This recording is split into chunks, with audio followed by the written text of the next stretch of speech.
കോട്ടയത്ത് മുസ്ലിം ലീഗ് സീറ്റുകളിൽ മത്സരിക്കാനുള്ള കോൺഗ്രസ് നീക്കത്തിൽ ലീഗ് ജില്ലാ നേതൃത്വത്തിന് അതൃപ്തി.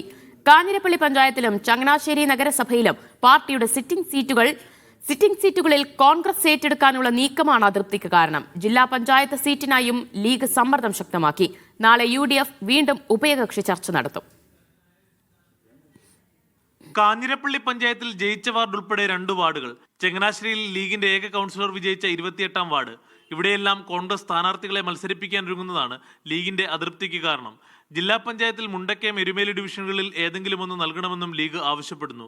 ഇക്കുറി ജില്ലാ പഞ്ചായത്ത് സീറ്റ് നൽകുമെന്ന് കഴിഞ്ഞ തവണ UDF ഉറപ്പു നൽകിയിരുന്നതായാണ് ലീഗിന്റെ അവകാശവാദം. പായിപ്പാട് പഞ്ചായത്തിൽ കോൺഗ്രസ് 3ാം സ്ഥാനത്ത് പോയ പല വാർഡുകളിലും ലീഗ് സ്ഥാനാർത്ഥികളാണെങ്കിൽ ജയസാധ്യതയുണ്ടെന്നും നേതൃത്വം വ്യക്തമാക്കുന്നു.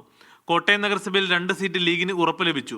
വൈക്കം, ഏറ്റുമാനൂർ നഗരസഭകളിലും പ്രാതിനിധ്യം വേണമെന്ന് ലീഗ് UDFനെ അറിയിച്ചു. എന്നാൽ വിവാദങ്ങളിൽ പരസ്യ പ്രതികരണം വേണ്ടെന്നാണ് ലീഗ് കോൺഗ്രസ് നേതാക്കളുടെ നിലപാട്. അതേസമയം ലീഗിന് സ്വാധീനമുള്ള സ്ഥലങ്ങളിൽ അർഹമായ പരിഗണന നൽകുന്നുണ്ടെന്ന് കോൺഗ്രസ് നേതാക്കൾ പറയുന്നു. ഈരാറ്റുപേട്ട നഗരസഭയിൽ ലീഗ് 17 സീറ്റുകളിൽ മത്സരിക്കുമ്പോൾ കോൺഗ്രസ് 9 സീറ്റുകളിൽ മാത്രമാണ് മത്സരിക്കുന്നതെന്നും കോൺഗ്രസ് നേതാക്കൾ വ്യക്തമാക്കുന്നു.